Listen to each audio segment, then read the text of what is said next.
The autumn rain had been falling for 3 days straight, turning the dirt roads of Millbrook into rivers of mud that swallowed wagon wheels and hopes alike. Steam rose from the courthouse steps where a crowd had gathered despite the weather, their faces hidden beneath the brims of soaked hats and the shadows of shared guilt. They hadn't come for justice or civic duty. They had come to watch a woman's life be carved up and sold to the highest bidder. Before we jump back in, tell us where you're tuning in from, and if this story touches you, make sure you're subscribed because tomorrow I've saved something extra special for you. Elizabeth Hartford stood on the courthouse portico, her black mourning dress clinging to her frame like a second skin of sorrow. The fabric, once fine silk that had cost her late husband more than most men earned in a month, now bore the telltale shine of wear and the faint stains of tears she'd thought were long dried. Her auburn hair, usually pinned in an elaborate style that befitted the wife of Millbrook's most prominent businessman, hung in simple waves around her shoulders. She had stopped caring about appearances the day she discovered the truth about Thomas Hartford's legacy. 6 months. That's how long her husband had been cold in the ground, and 6 months was all it took for his carefully constructed empire of respectability to crumble like wet newspaper. The gambling debts had surfaced first, whispered about in the general store and the barbershop before anyone had the courage to speak them aloud to her face. Then came the forged documents, the borrowed money secured against property he didn't own, the promises made to dangerous men who didn't forgive or forget. Beside her stood Judge Samuel Morrison, a man who had shared Christmas dinner at her table just last winter, now avoiding her eyes as he shuffled through papers that would determine her fate. His hands trembled slightly, whether from age or shame, she couldn't tell. The law was clear, he had explained to her 3 days ago in his chambers, voice breaking with each word. The debts were real, the claims were valid, and she was liable for every cent Thomas had borrowed against their future. "Ladies and gentlemen," Judge Morrison's voice cracked across the crowd like a whip, silencing the murmurs. "We are here today to settle the outstanding debts of the late Thomas Hartford as required by territorial law. The total amount owed stands at $12,437. A collective intake of breath rose from the crowd. Most of these people had never seen that much money in their entire lives. Elizabeth felt her knees threaten to buckle, but she forced herself to remain upright. She would not give them the satisfaction of seeing her fall. The crowd pressed closer, and she could smell the mix of wet wool, tobacco, and something else. Excitement. The kind of dark thrill that comes from watching someone else's world collapse. Women she had once called friends peered from beneath their umbrellas with eyes that held no compassion, only curiosity. Men who had tipped their hats to her on Sunday. Mornings now studied her like livestock at market. "The Hartford estate has been liquidated," the judge continued, his voice growing stronger as he distanced himself from the human cost of his words. "The house, the business, the furnishings, all sold to satisfy a portion of the debt. However, a significant balance remains, and under Territorial Statute 17-4, the widow becomes responsible for satisfaction of said debt through alternative means. Alternative means. As if those sanitized words could somehow make this civilized, legal, acceptable. As if calling it something else would change the fact that she was about to be sold like a piece of property to pay for her dead husband's sins. Elizabeth's mind drifted to the conversation she'd had with Judge Morrison in private when he'd first explained her options. She could flee, he'd said quietly, looking out his window rather than at her face. Head west, change her name, start over somewhere the debt couldn't follow. But they both knew she wouldn't run. Her sister Margaret lived in Millbrook, married to the blacksmith, with 3 children who called Elizabeth Aunt Lizzie, and ran to her with scraped knees and broken toys. Her mother's grave was in the cemetery behind the Methodist church, tended, weekly with fresh flowers that Elizabeth cut from her own garden. Had a cut. Past tense now. The garden belonged to someone else, along with everything else she'd built here. "Mrs. Hartford," Judge Morrison said, and for the first time that day, he looked directly at her. "Do you understand the proceedings?" She nodded once, sharp and decisive. Her voice, when it came, was steady despite the chaos in her chest. "I understand perfectly, Your Honor. My husband's gambling debts have made me a commodity to be sold to. The highest bidder. I understand that 17 years of marriage, 10 years of building a business together, and a lifetime of believing I was building something permanent counts for nothing in the eyes of the law." A murmur rippled through the crowd. Judge Morrison's face flushed red. "Mrs. Hartford, you are not. That is, this is a legal proceeding to sell me," she finished. "Let's not dress it up in prettier words, Samuel. We've known each other too long for that." The use of his first name in such a public setting sent another wave of whispers through the gathered crowd. Elizabeth Hartford had always been known for her propriety, her careful adherence to social conventions. This small rebellion felt seismic. "Very well," Judge Morrison said, his professional mask sliding back into place. "The terms are as follows. The successful bidder will assume all remaining debts of the Hartford estate in exchange for Mrs. Hartford's hand in marriage and the legal obligations therein. Marriage, another euphemism. As if love or choice or mutual respect played any part in this transaction. Elizabeth studied the faces in the crowd, trying to read the intentions written there. There was Frank Thompson, who owned the largest ranch in the territory and already had a wife and 4 children. His presence here was purely speculative. Would it be worth the investment to add another woman to his household? There was Robert Mills, the banker, whose own wife had died of consumption 2 winters ago. He looked at Elizabeth with the same calculating expression he wore when evaluating loan applications. Most disturbing was the presence of Marcus Webb, a man whose reputation for brutality toward his horses was exceeded only by his reputation for brutality toward his previous 2 wives. Both women had died under mysterious circumstances, and both times the law had found insufficient evidence to pursue charges. He stood near the back of the crowd, but his pale eyes never left Elizabeth's face. "Bidding will begin at $5,000. $1, Judge Morrison announced. "Do I hear 5,000? Silence stretched like a held breath. 5,000 was still an enormous sum, more than most men in Millbrook could raise, even if they sold everything they owned. Elizabeth allowed herself a moment of hope. Perhaps no one would bid. Perhaps she would be declared unable to satisfy the debt and would face prison instead. Prison seemed preferable to marriage to any of the men staring at her like a prize heifer. 4,000. Came a voice from the middle of the crowd. "Robert Mills, as she'd expected. 4,500, countered Frank Thompson. 5,000, said a new voice, cold and measured. Marcus Webb. Elizabeth's blood turned to ice water. She had hoped, prayed, that Webb was here merely as a spectator, drawn by the same morbid curiosity as the others. But his bid was serious, calculated and spoken with the confidence of a man who intended to win. 5,500, Mills responded, but his voice lacked conviction. 6,000, Webb said immediately. The crowd fell silent again. 6,000 was beyond the reach of most bidders, and everyone knew it. Elizabeth could see Mills calculating, could see Thompson shaking his head and stepping back. This was exactly what she had feared most. "Do I hear 6,500? Judge Morrison asked, his voice carrying a note of desperate hope. Silence. 6,000. Going once. Elizabeth closed her eyes.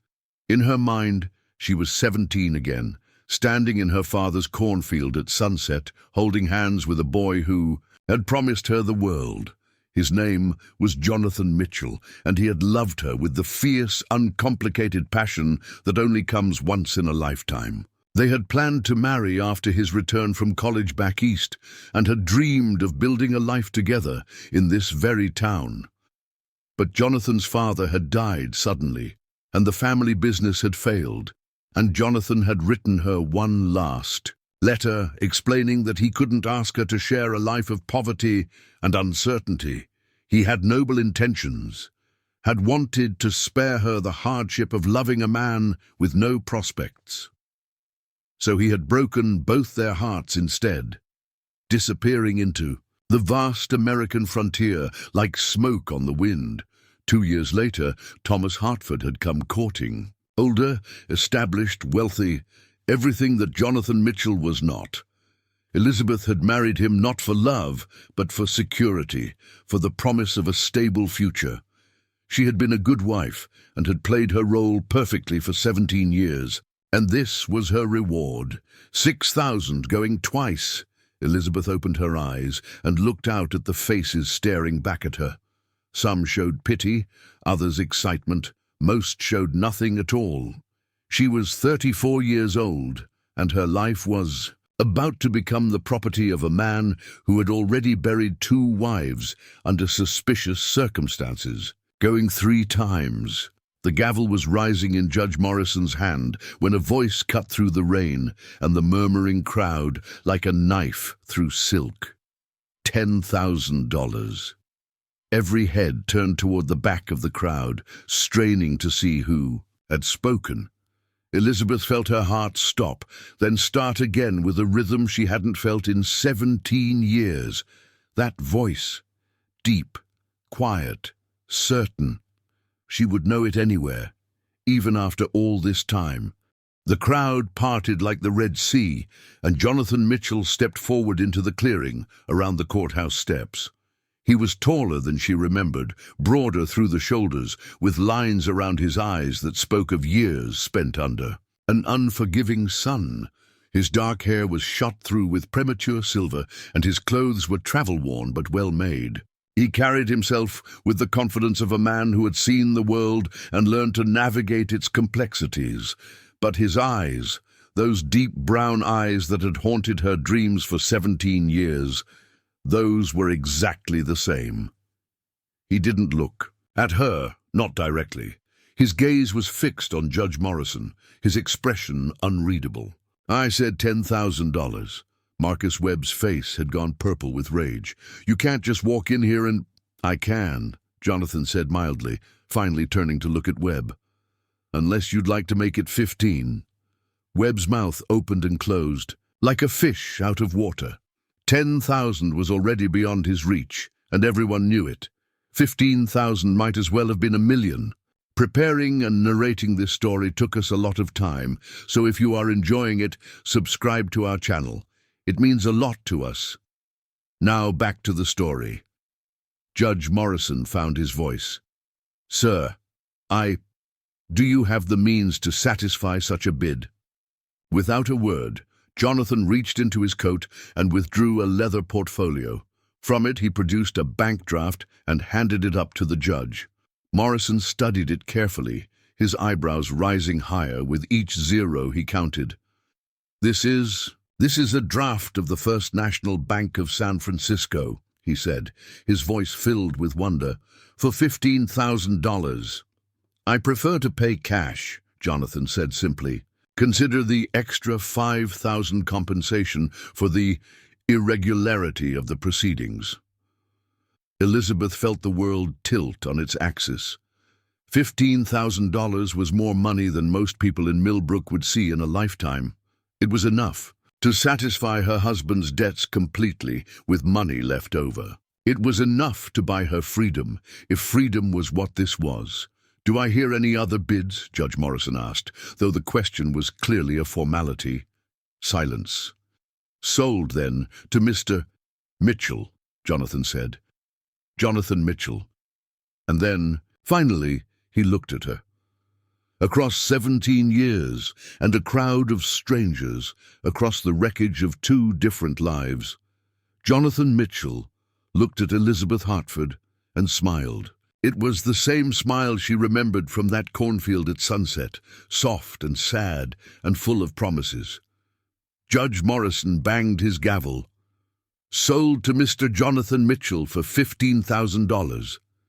The debt is hereby satisfied, and the arrangement will be finalized according to territorial law.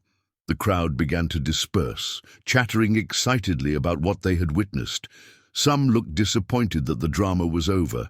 Others seemed relieved that Elizabeth had been spared a fate worse than death. Marcus Webb stalked away without a backward glance, his face still dark with frustrated anger. Elizabeth remained frozen on the courthouse steps, staring at the man who had just bought her life. Jonathan approached slowly, stopping at the bottom of the steps so that she still stood higher than he did. "Hello, Lizzie," he said softly, using the name only he had ever called her. "Hello, Jonathan," she whispered back, and in that moment 17 years collapsed into nothing, and Elizabeth Hartford felt something she had thought was dead forever, stirring back to life in her chest. But whether it was hope or fear, she couldn't tell. The rain continued to fall, washing the mud from the courthouse steps and carrying away the last traces of the life Elizabeth had known. Tomorrow would bring new uncertainties, new challenges, new choices. But tonight she would go home with the man who had once promised her the world. And maybe, just maybe, she would finally discover if some promises were worth keeping, even when they came 17 years too late. The silence that followed Judge Morrison's gavel stretched between Elizabeth and Jonathan like a bridge neither was certain they should cross. The courthouse steps had emptied of spectators, leaving only the echo of footsteps on wet stone and the steady drumming of rain against the building's windows. Elizabeth remained motionless, her hands clasped so tightly in front of her that her knuckles had gone white beneath her black gloves. Jonathan reached into his coat again, this time producing a folded document. He climbed the steps slowly, each footfall deliberate, until he stood close enough that she could smell the leather of his traveling coat and catch the faint scent of cedar that had always clung to him. Without a word, he handed her the paper. Elizabeth's fingers trembled as she unfolded it. The document was a marriage certificate, already partially filled out in careful script. Her name, his name, the date, the location, everything prepared except for their signatures and the judge's seal. At the bottom, in Jonathan's familiar handwriting, was a single line that made her breath catch. Terms to be negotiated between contracting parties. "You came prepared," she said, her voice barely above a whisper. "I've been preparing for 3 months," Jonathan replied, "ever since I heard about Thomas's death in a Denver newspaper." Judge Morrison approached them, clearing his throat awkwardly. "Mr. Mitchell, Mrs. Hartford, we should complete the legal formalities. The Territorial Recorder's Office closes at 5, and there are documents to be filed, debts to be transferred." Jonathan nodded without taking his eyes off Elizabeth. "Of course. Shall we proceed inside?" The next hour passed in a blur of paperwork and official stamps. Elizabeth signed her name so many times it began to look foreign to her, like someone else's identity written in her own hand. The bank draft was processed, the debts officially transferred to Jonathan's name, the marriage certificate notarized, and filed. Through it all, Jonathan handled the proceedings with quiet efficiency, speaking only when necessary, and always with a courtesy that seemed to come from genuine respect rather than mere politeness. When the last document was signed and sealed, Judge Morrison shook Jonathan's hand with obvious relief. "Well then, that concludes our business. Congratulations to you both." His words carried the hollow ring of someone trying to pretend that what had just transpired was a normal wedding ceremony rather than a legal transaction. The rain had intensified by the time they emerged from the courthouse. Main Street stretched before them, a river of mud, punctuated by islands of wooden walkways. A few late shoppers hurried between storefronts, their heads bent against the weather. Elizabeth realized she had nowhere to go. The house she had called Home for 17 years now belonged to someone else, and her few personal belongings were packed in 2 small trunks sitting in the courthouse lobby. Jonathan seemed to read her thoughts. "I've taken rooms at the Millbrook Hotel," he said. "2 rooms," he added quickly, noting the way her shoulders tensed. "Connected but separate. You'll have your privacy." Elizabeth nodded, not trusting her voice.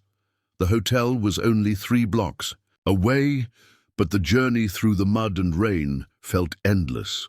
Jonathan carried her trunks without complaint, declining her offer to help with a gentle shake of his head. They walked in silence, each lost in thoughts too complex for simple conversation. The Millbrook Hotel was the finest establishment in town, though that wasn't saying much. Built 5 years earlier with grand ambitions, it boasted 15 rooms, a dining room that served meals on actual china, and a lobby furnished with chairs that had been shipped all the way from Chicago. Elizabeth had attended several social functions here during her marriage to Thomas, but she had never actually stayed as a guest.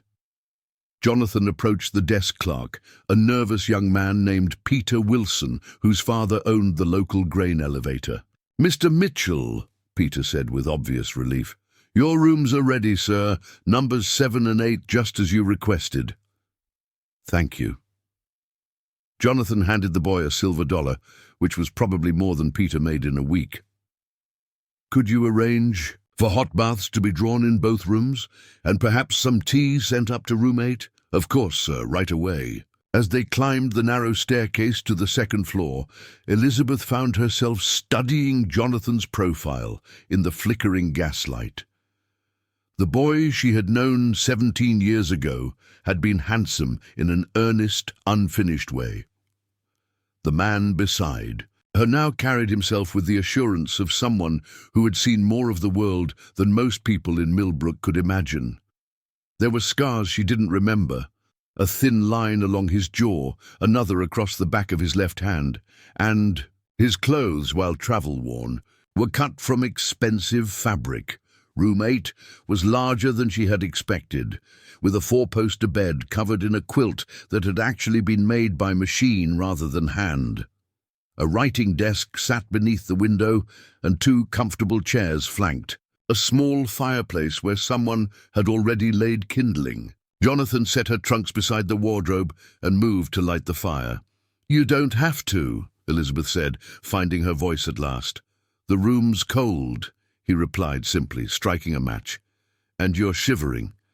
She hadn't realized she was. The warmth from the growing flames felt like a physical embrace, and she moved closer to the fireplace without conscious thought. Jonathan stood and brushed the soot from his hands, then moved toward the door that connected their rooms. "Jonathan," she said, stopping him before he could leave. He turned, waiting. "Why?" The question came out sharper than she intended, carrying 17 years of hurt and confusion. "Why did you come back? Why did you pay so much for?" A long moment, he was quiet. Then he moved to one of the chairs by the fire and sat down, leaning forward with his elbows on his knees. "May I tell you a story?" Elizabeth hesitated, then took the other chair. "I suppose you've earned that right. 2 years ago, I was in a mining camp outside of Virginia City, Nevada. Rough place, the kind where men went to disappear or to get rich quick, usually neither. I'd been there 6 months, trying to broker a deal for some investors back in San Francisco.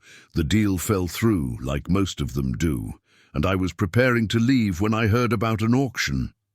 He paused, staring into the flames.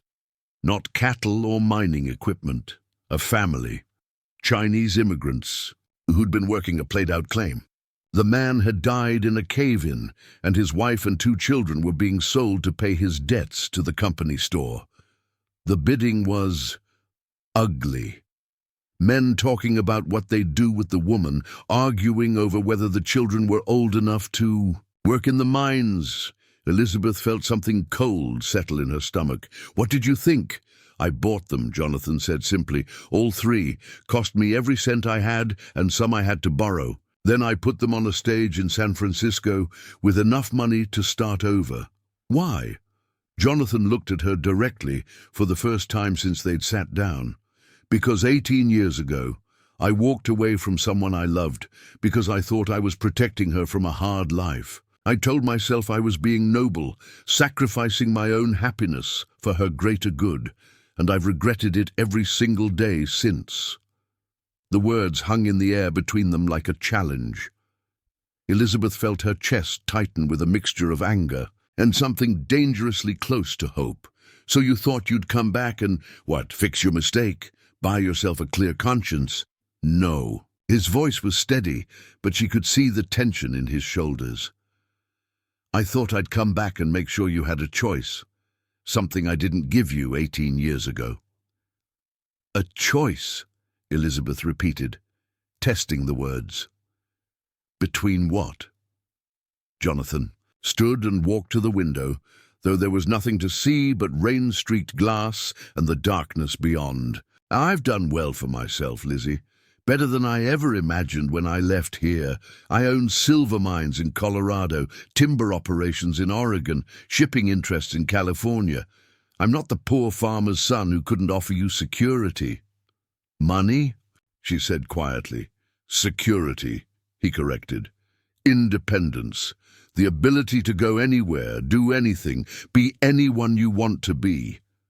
And what do you get out of this generous offer? He was quiet for so long that she thought he might not answer.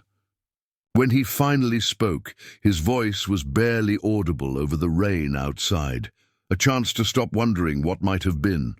A knock at the door interrupted them. Peter Wilson entered with 2 hotel maids carrying buckets of steaming water, towels, and a tea service that looked like it had been polished specially for the occasion.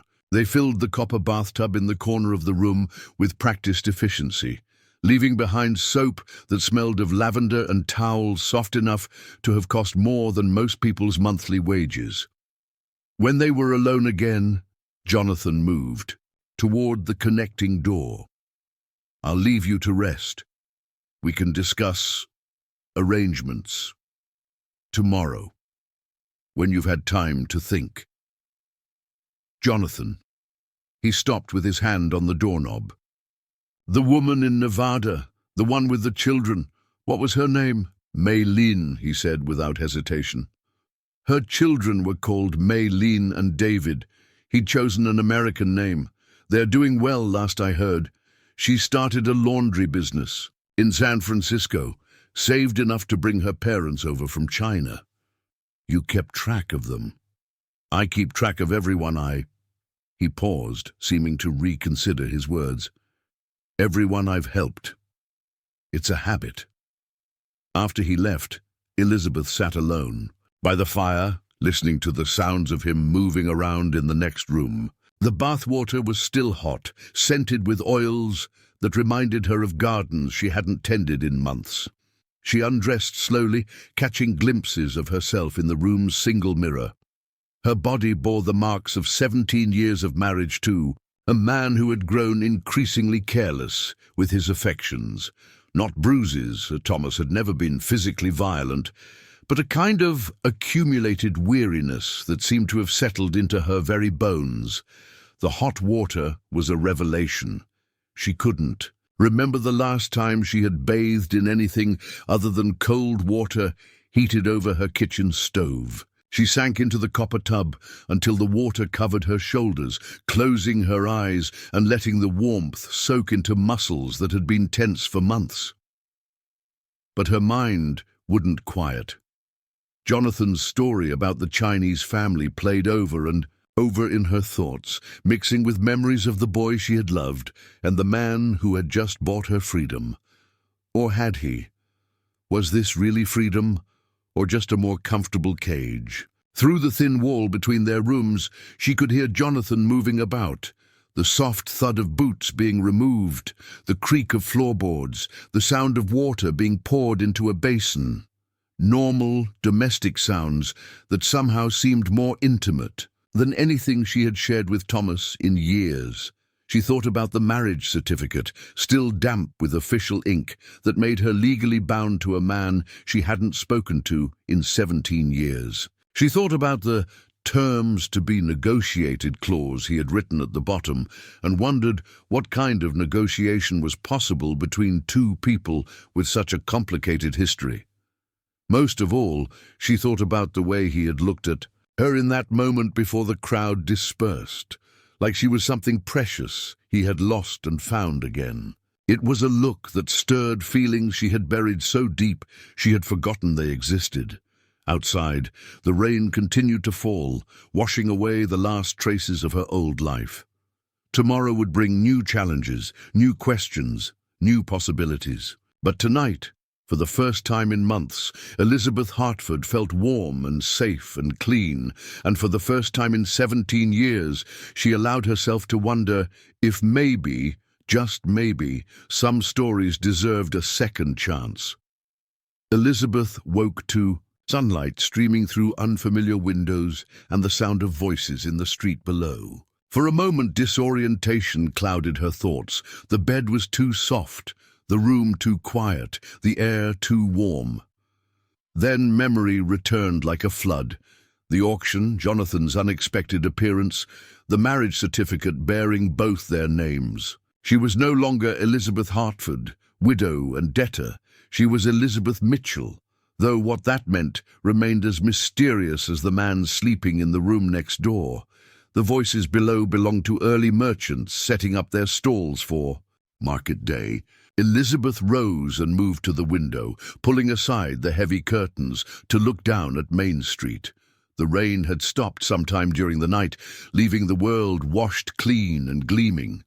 Puddles reflected the morning sky like scattered mirrors, and the air held that crisp clarity that comes only after a storm has passed. A soft knock at the connecting door made her turn. "Lizzie!" Jonathan's voice was carefully neutral. "I've ordered breakfast. Would you like to join me, or shall I have them bring a tray to your room?" Elizabeth glanced at herself in the mirror. Her hair hung loose around her shoulders, and she wore only the cotton nightgown she had packed in her trunk. "Give me a few minutes to dress," she called back. "Of course, I'll be in the main room when you're ready." She dressed carefully in a blue wool dress that had been one of her favorites before Thomas's death. The color brought out her eyes and complemented her auburn hair, though she told herself she wasn't trying to look attractive for anyone in particular. The ritual of dressing, of pinning her hair into a neat chignon, of fastening the small pearl earrings that had been her mother's, felt like putting on armor for a battle she didn't yet understand.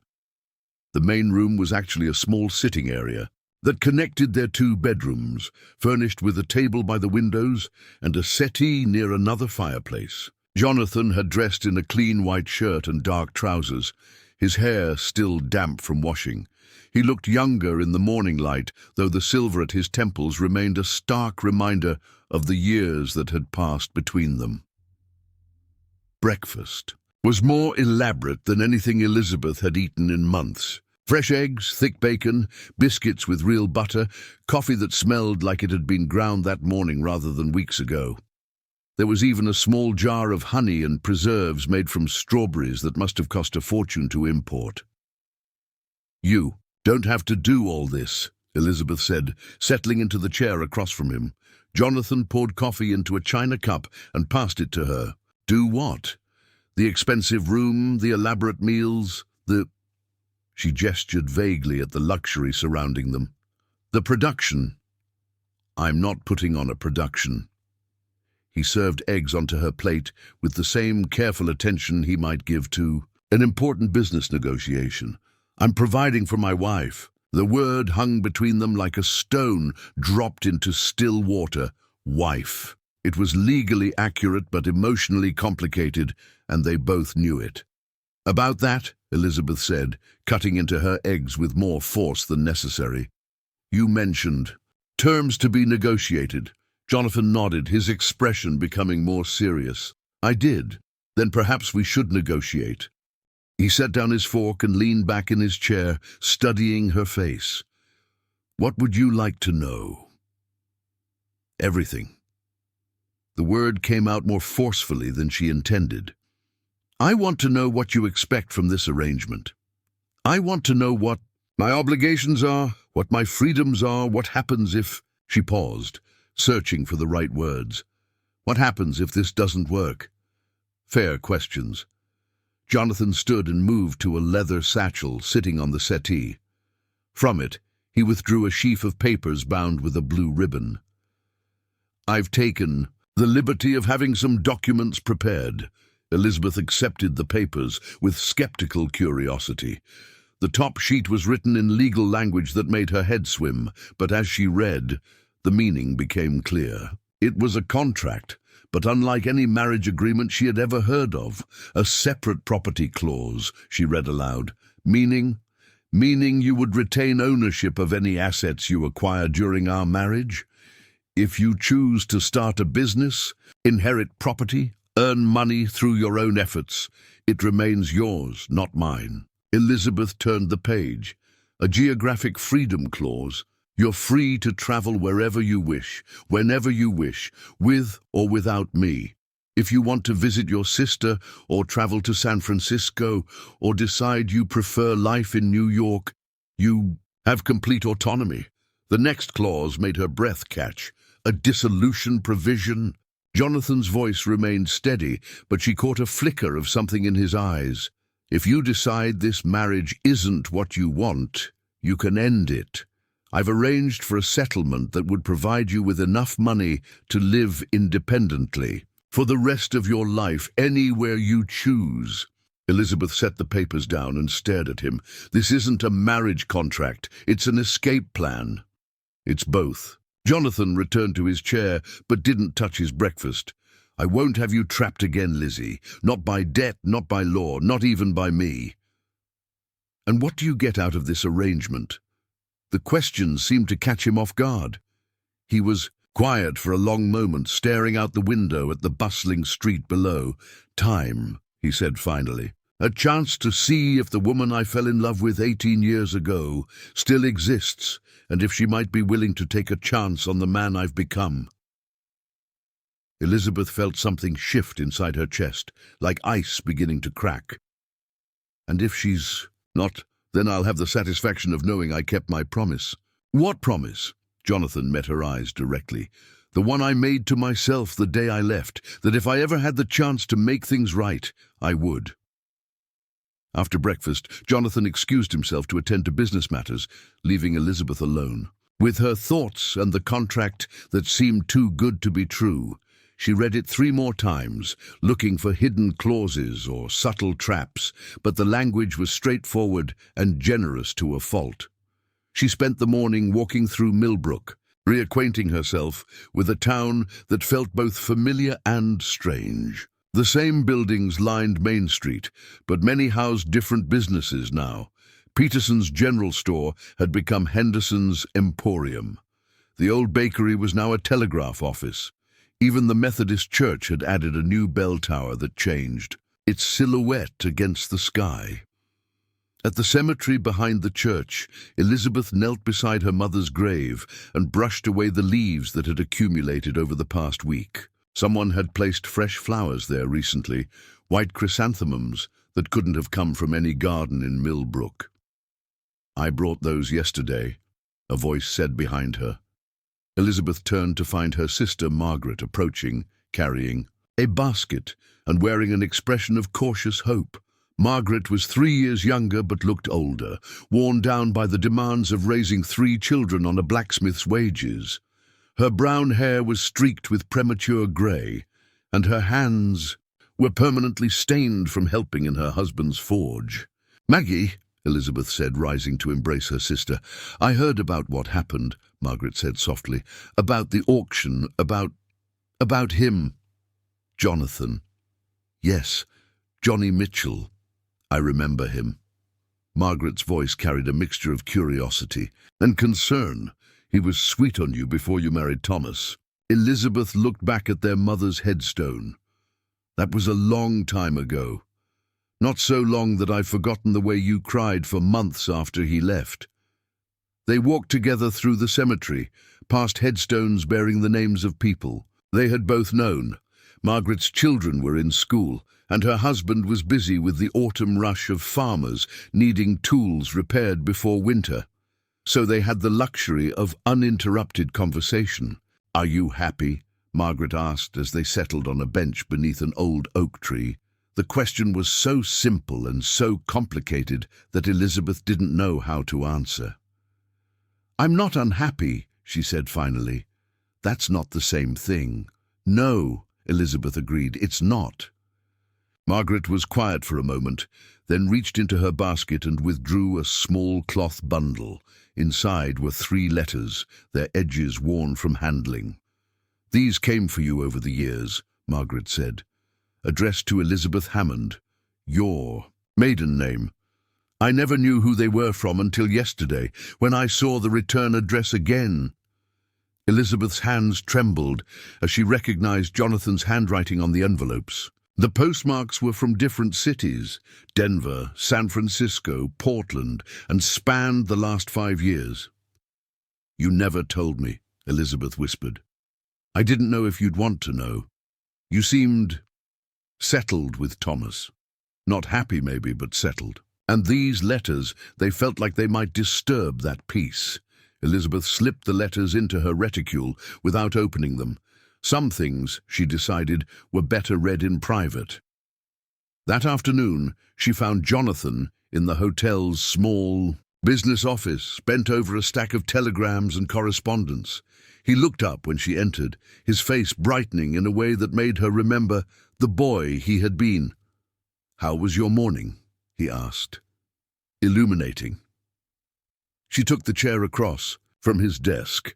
"I visited my mother's grave. I know. I saw you there yesterday when I went to pay my respects." "You knew her grave?" I asked at the church. "Father O'Brien remembered me, remembered us. He told me where to find it." Elizabeth studied his face, looking for signs of deception or manipulation, but found only honest acknowledgement. "You've been very thorough in your preparations." "I've had 3 months to prepare, and 17 years to think about what I would say if I ever saw you again." "And what did you decide you would say?" Jonathan set down his pen and leaned back in his chair. "That I was sorry. That I had been a coward. That I had spent half my life wondering if you were happy and hoping you were, and selfishly hoping you might remember me kindly despite the way I left." The honesty in his voice was almost painful to hear. Elizabeth reached into her reticule and withdrew the 3 letters Margaret had given her. "Did you mean what you wrote in these?" she asked, placing them on the desk between them. Jonathan's face went very still. "You didn't receive them?" "No. They went to my sister, who kept them thinking it would be kinder not to give them to me." "And now?" Elizabeth picked up the oldest letter, postmarked 3 years earlier. "Now I think I'd like to know what you would have said if you had been brave enough to say it to my face." Jonathan was quiet for a long moment. Then he stood and moved to the window, his hands clasped behind his back. "The first letter was written when I heard about your mother's death. I wanted to come back then, to comfort you, but I had no right. The second was after I made my first real fortune in the silver mines. I thought maybe I had finally earned the right to write to you, to tell you that I had become the man I should have been when we were young. And the third? The third was after I heard Thomas had been gambling heavily, that there were rumors of debts. I was afraid for you, but I didn't know how to help without seeming presumptuous or interfering where I wasn't wanted." Elizabeth opened the most recent letter and read the first few lines in silence. Then she looked up at Jonathan, her eyes bright with unshed tears. "You wrote that you dreamed about me." "I did. I do." "What kind of dreams?" Jonathan turned from the window to face her. "Dreams where we're old and sitting on a porch somewhere, watching grandchildren play in a garden you planted. Dreams where I never left, where we built a life together out of love instead of convenience or obligation. Dreams where I get to spend 40 years making up for the mistake I made when I was too young and too proud to believe that love could be enough." The silence that followed was heavy with possibility and fear in equal measure. Elizabeth folded the letter carefully and slipped it back into the envelope. I need time, she said finally. You have all the time you need, Jonathan replied. I'm not going anywhere. That evening, they dined together in the hotel restaurant, making careful conversation about safe topics, the weather, the town's changes, Jonathan's travels. But beneath the polite exchange, Elizabeth could feel something shifting between them, like earth settling after an earthquake. As they prepared to part for the night, Jonathan paused at the connecting door between their rooms. Lizzie, he said softly. Yes? Thank you. For what? For giving me a chance to be better than the boy who ran away. After he left, Elizabeth sat by her window reading his letters by lamplight. Each one revealed more of the man he had become. Successful, yes, but also generous, thoughtful, haunted by regrets that mirrored her own. The last letter ended with a line that made her heart race. I know I have no right to hope, but I cannot stop myself from hoping that somewhere in your heart you remember what we almost had, and might be willing to see if we could have it still. Outside, Millbrook settled into sleep, but Elizabeth remained awake, thinking about dreams and second chances, about the difference between safety and happiness, about whether it was possible to rebuild something that had been broken so long. A tomorrow would bring new conversations, new revelations, new choices. But tonight, for the first time in years, Elizabeth allowed herself to imagine a future that looked different from her past. A future where love might be possible again, even for a woman who had almost forgotten how to hope. The first sign that something was shifting came on Thursday morning when Elizabeth found herself humming while she braided her hair. She stopped mid-melody, startled by the sound of her own contentment. It had been so long since music had spontaneously risen from her throat that she had forgotten she was capable of it. 3 days had passed since their conversation about the letters, 3 days of careful politeness punctuated by moments of unexpected ease. Jonathan had established a routine of sorts. Mornings spent handling business correspondence, afternoons walking the countryside or visiting with old acquaintances who remembered him, evenings shared over dinner in the hotel restaurant. He never pressured her to join him during the day, but when she chose to, he welcomed her company with a quiet pleasure that felt genuine rather than obligatory. This morning, however, brought a change. When Elizabeth emerged from her room, she found Jonathan standing by the window, fully dressed but clearly agitated. A telegram lay crumpled on the table beside an untouched breakfast tray. "Bad news?" she asked, noting the tension in his shoulders. Jonathan turned, and she saw something in his expression she hadn't seen before. Uncertainty. Not bad, exactly. Complicated. Elizabeth moved to the breakfast table and poured herself coffee, a steady domestic gesture that had become comfortable over the past few days. "Would you like to talk about it?" He hesitated, then handed her the telegram. It was from someone named Samuel Chen in San Francisco, and the message was brief but urgent. "Mine. Collapse Silver Creek, 3 trapped. Need your authorization for an immediate rescue operation. Significant expense, but lives at stake. Please advise." "Silver Creek?" Elizabeth asked. "One of my mines in Colorado. I have a partnership with the Chen family. They handle day-to-day operations while I provide capital and handle the business side from San Francisco." Jonathan ran a hand through his hair, disturbing its careful arrangement. "This is the kind of decision that can't wait for letters to travel back and forth." Elizabeth studied the telegram again. "What does significant expense mean?" "Probably $10,000, maybe more. We'd have to bring in specialized equipment, hire experienced miners from other operations, and work around the clock. Even then, there's no guarantee we can reach them in time. But you'll do it anyway."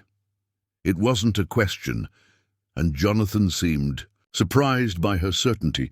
"Yes, of course. These men have families, children, like Mei Lin's family," Elizabeth said softly.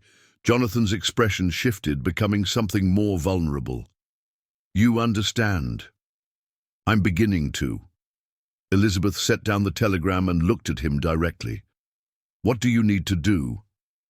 I need to send authorization for the rescue operation immediately, then travel to Silver Creek myself to oversee it. The telegraph office opens in an hour, and there's a train to Denver this afternoon that will get me there by Friday evening. Elizabeth felt something unexpected twist in her chest. Not quite fear, but something close to it. The thought of Jonathan leaving, even temporarily, created a hollow sensation she hadn't anticipated.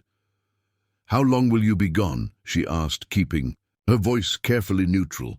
2 weeks, maybe 3. Depends on how long the rescue takes and what condition the mine is in afterward. Elizabeth nodded, though her mind was racing.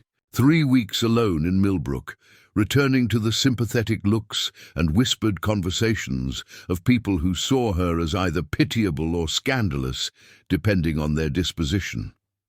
3 weeks of uncertainty about whether Jonathan would return, or whether this crisis would provide him with a convenient excuse to reassess their unusual arrangement. I'll come with you, she said. The words surprised them both. Jonathan stared at her as if she had suggested flying to the moon. Lizzie, it's not mining country, isn't a place for women. Elizabeth's voice carried a slight edge. I assure you, I'm more resilient than I look. That's not what I meant. Jonathan moved closer, his expression earnest. It's dangerous. We'll be staying in rough accommodations, probably working 18-hour days, dealing with situations that could turn tragic at any moment.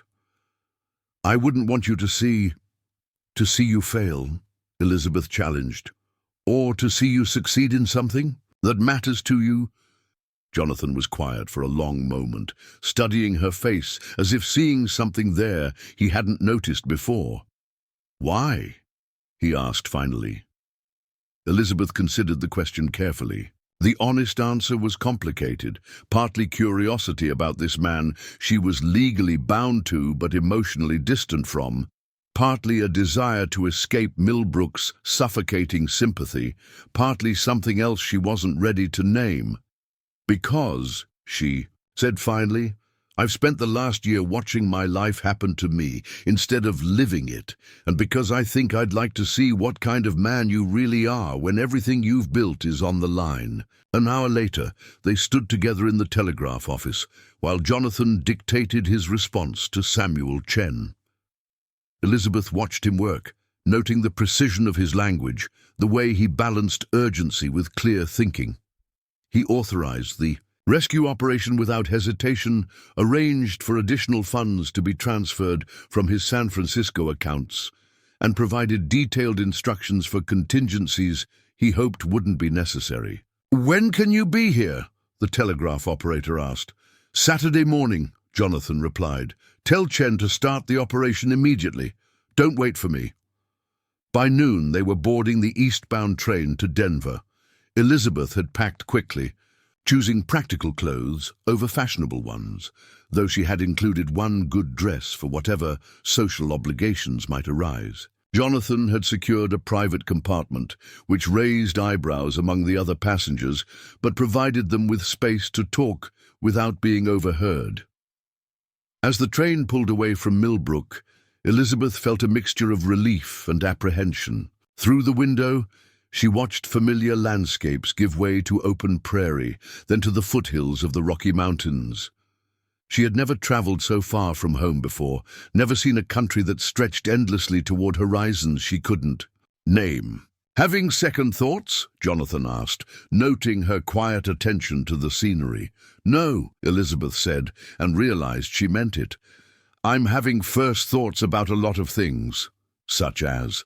Elizabeth turned from the window to study his face. Such as what it means to be married to someone I don't really know.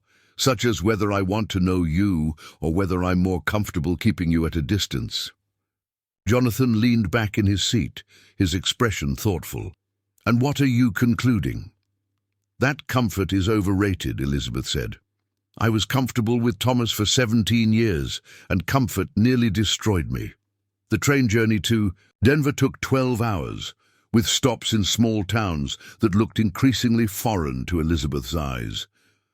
She and Jonathan played cards, shared meals in the dining car, and talked about safe subjects, books they had read, places they had been, observations about their fellow passengers. But underneath the polite conversation, Elizabeth sensed a deeper current of possibility, as if they were both testing the waters of something they weren't quite ready to name. That evening, as the train wound through mountain passes that made Elizabeth's ears pop, Jonathan told her about his business partnerships, his investments, the network of people who had helped him build his fortune. His success, she realized, wasn't just the result of luck or ruthless ambition. It was built on relationships, on trust carefully earned and honor consistently maintained. "You're not what I expected," she admitted as they watched the sunset. "Behind peaks that seemed to scrape the sky, what did you expect?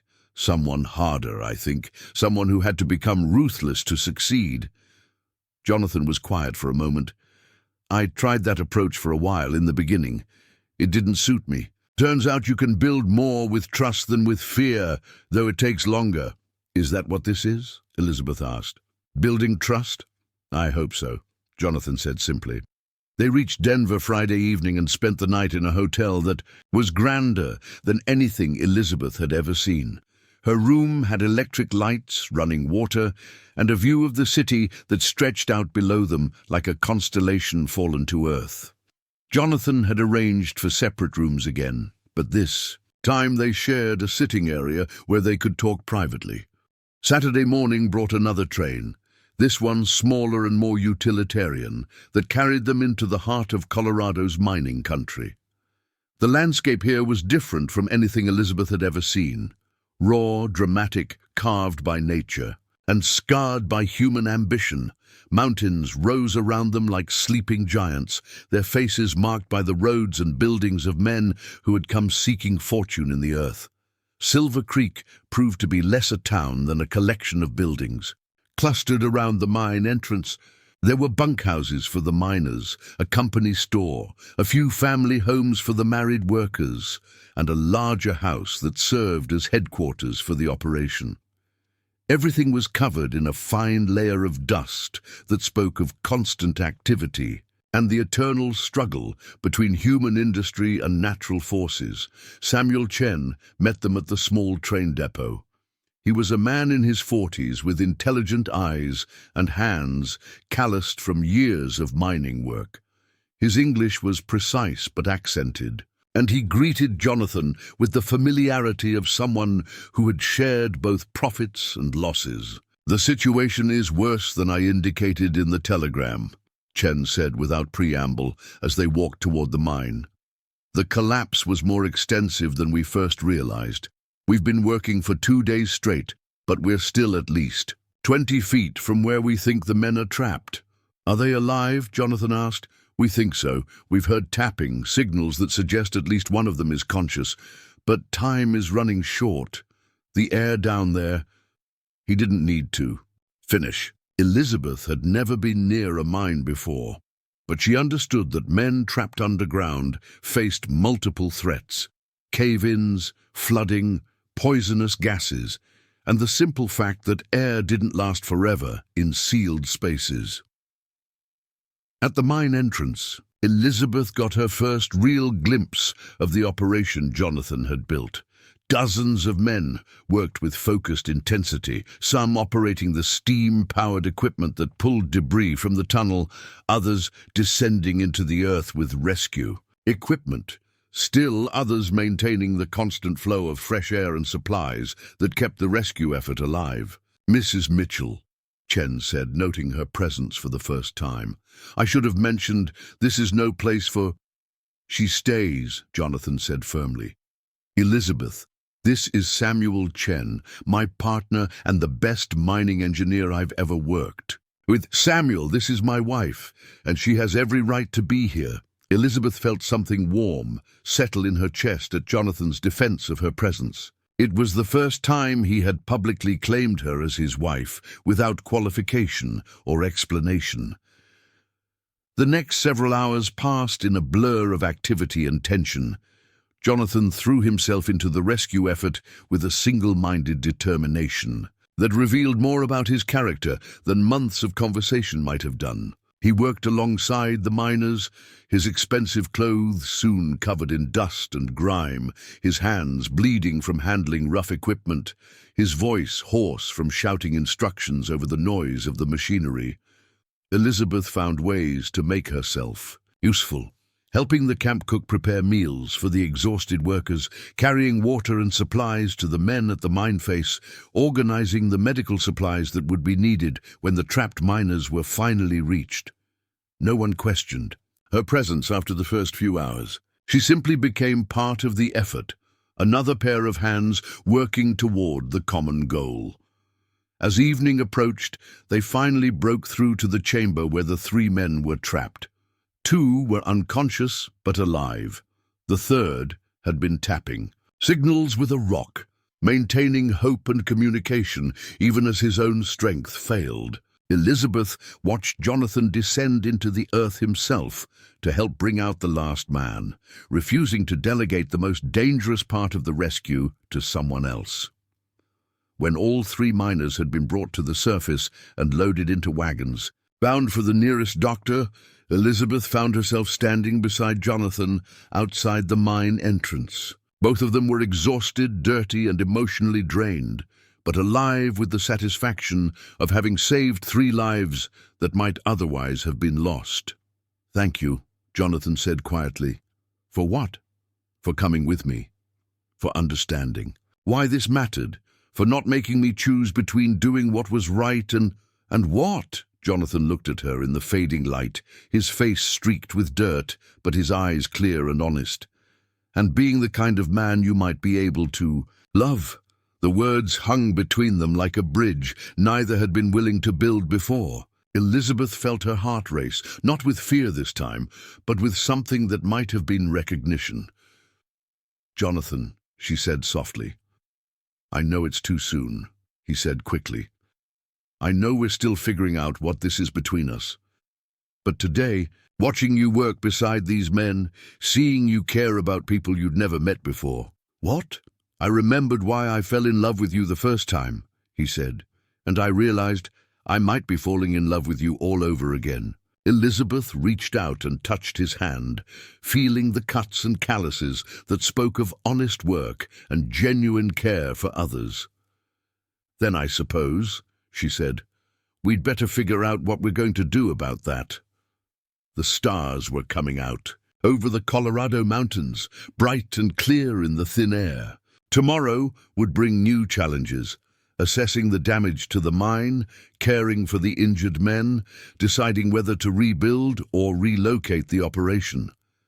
But tonight, Elizabeth and Jonathan stood together under a sky that seemed infinite with possibility, finally ready to explore what it might mean to choose each other not out of desperation or obligation, but out of hope.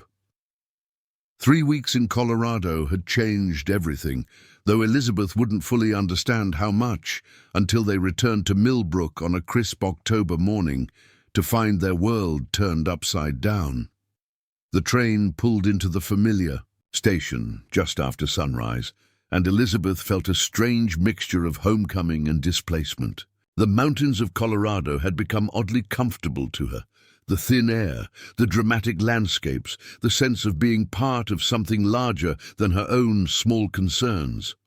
Millbrook seemed smaller somehow, more constrained, as if she had outgrown it during her absence. Jonathan helped her down from the train car, his hand lingering on hers in a way that had become natural over the past weeks. The mine rescue had been successful, all 3 trapped men had recovered fully, and the Silver Creek operation was already back to profitable production. More importantly, Elizabeth and Jonathan had discovered something during their time there.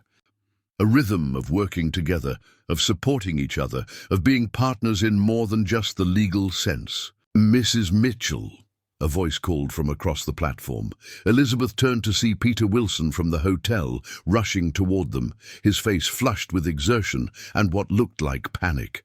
Behind him, moving more slowly but with unmistakable purpose, was Sheriff Jameson Walsh, a man Elizabeth had known since childhood, who now wore an expression of grim duty. "Thank God you've returned," Peter panted as he reached them. We've had some trouble while you were away." Jonathan stepped slightly in front of Elizabeth, a protective gesture that had become instinctive. "What kind of trouble?" Sheriff Walsh arrived before Peter could answer. He was a tall, lean man in his 50s who had served as Millbrook's lawman for nearly 20 years. His weathered face usually carried an expression of mild amusement at the minor dramas that constituted crime in their small town. But today, he looked genuinely concerned. "Jonathan, Elizabeth," he said, touching the brim of his hat, "I'm afraid I have some difficult news." "About what?" Elizabeth asked, though something cold was already settling in her stomach. "About Marcus Webb," the sheriff said, "and about some claims he's been making regarding your marriage." The name hit Elizabeth like a physical blow. Marcus Webb, the man who had been prepared to buy her at the auction, the man whose cold eyes had promised nothing but cruelty. She had thought him safely behind them, a threat avoided rather than merely postponed. "What kind of claims?" Jonathan's voice was carefully controlled, but Elizabeth could see the tension in his jaw. Sheriff Walsh glanced around the busy platform, noting the curious looks they were attracting. "Perhaps we could continue this conversation somewhere more private. My office or the hotel." "The hotel," Jonathan said decisively. "We can speak in our rooms." The walk to the Millbrook Hotel felt endless. Elizabeth was acutely aware of the stares and whispers that followed them, of faces appearing in shop windows and doorways to watch their passage. Whatever had happened in their absence had clearly become the primary source of entertainment for the entire town. In their sitting room, with the door firmly closed against curious eyes, Sheriff Walsh settled his hat on his knee and began to speak. "About a week after you left for Colorado, Marcus Webb started telling anyone who would listen that your marriage wasn't legal.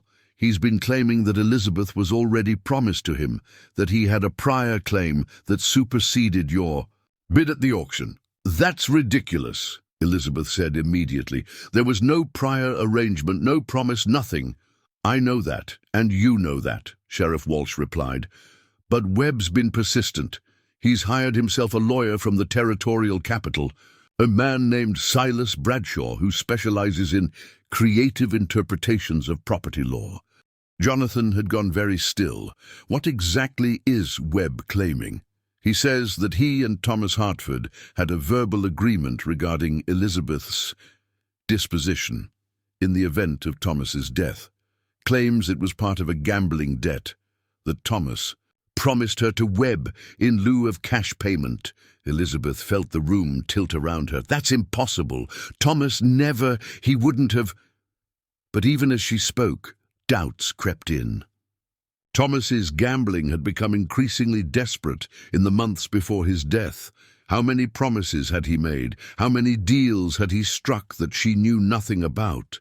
The thought that he might have traded her away like a piece of property while he was still alive made her feel sick. "The problem," Sheriff Walsh continued, "is that Webb claims to have witnesses, other gamblers who say they heard Thomas make this promise, and since the original auction was held to satisfy debts, Bradshaw is arguing that Webb's claim takes precedence as a pre-existing obligation."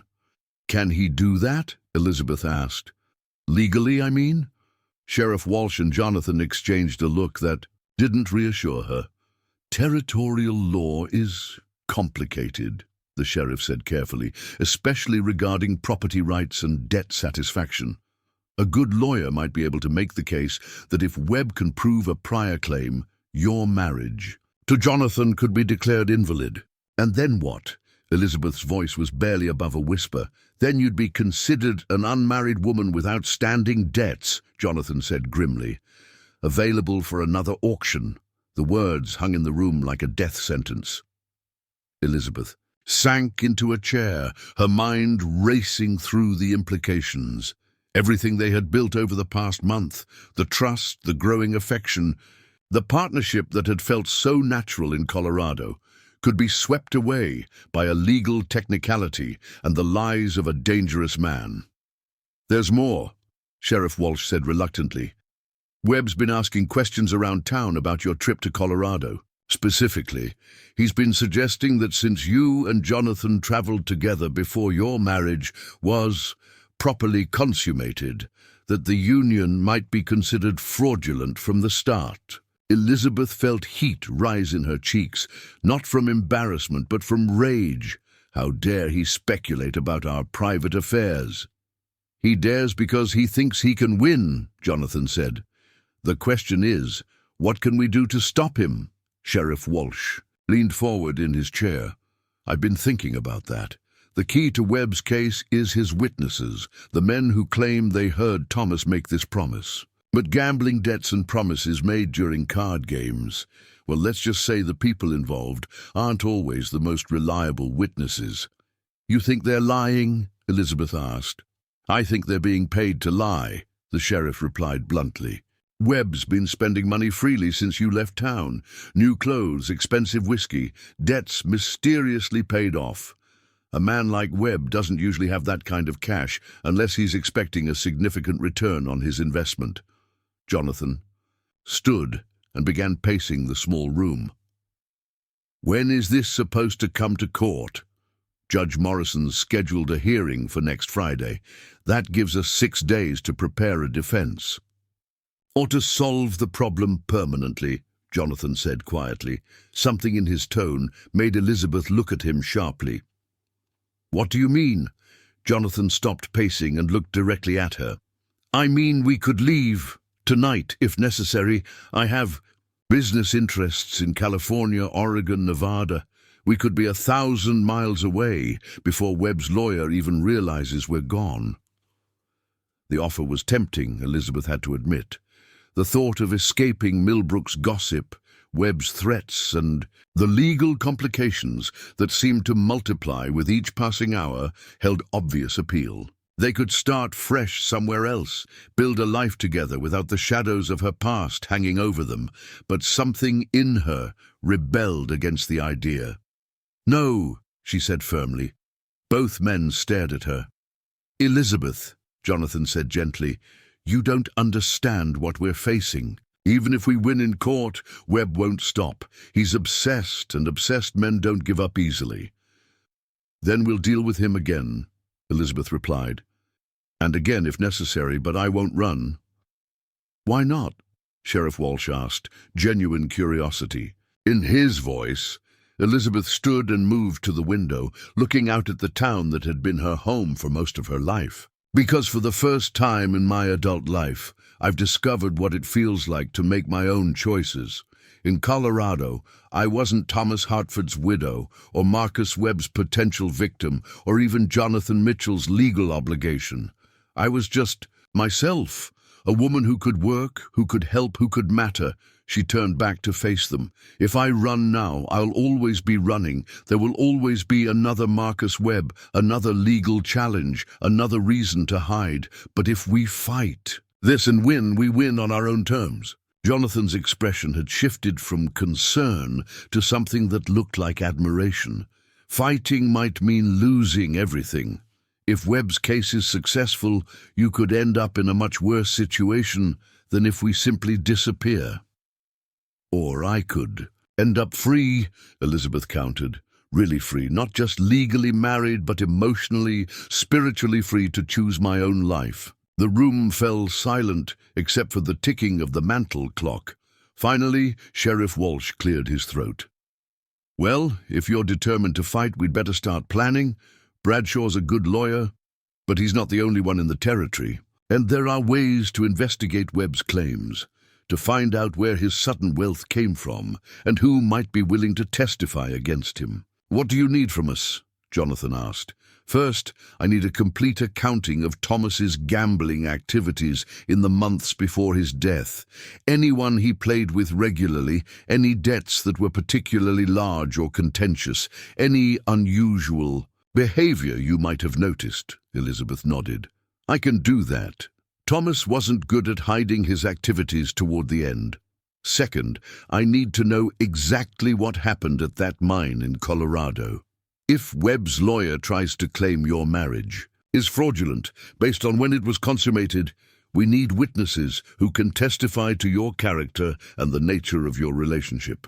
Samuel Chen, Jonathan said immediately, and a dozen miners who saw us working together. They'll testify to whatever we need. Good. And third, Sheriff Walsh hesitated. We need to be prepared for the possibility that this won't end with a court hearing. Webb's not the kind of man who accepts defeat gracefully. The implication hung heavy in the air. Elizabeth felt a chill that had nothing to do with the October weather. You think he might try something physical? She asked. I think Webb's a man who's used to getting what he wants, and he wants you badly enough to spend a considerable amount of money trying to get you. Men like that don't usually stop at legal remedies. Jonathan's face had gone very still. Then, we'll be ready for whatever he tries. Over the next 3 days, they worked with quiet determination to build their defense. Elizabeth spent hours with Sheriff Walsh, recounting every detail she could remember about Thomas's gambling, his debts, and his behavior in the months before his death. The picture that emerged was of a man increasingly desperate, making wilder bets and larger promises, but never once mentioning Marcus Webb specifically. Jonathan, meanwhile, had sent telegrams to Colorado, arranging for witnesses to travel to Millbrook if necessary. He also hired their own lawyer, a sharp-eyed woman named Catherine Morse, who had made a reputation handling property disputes in mining towns. Her first meeting with Elizabeth was reassuring. She listened carefully, asked pointed questions, and seemed genuinely confident that Webb's case had more holes than substance.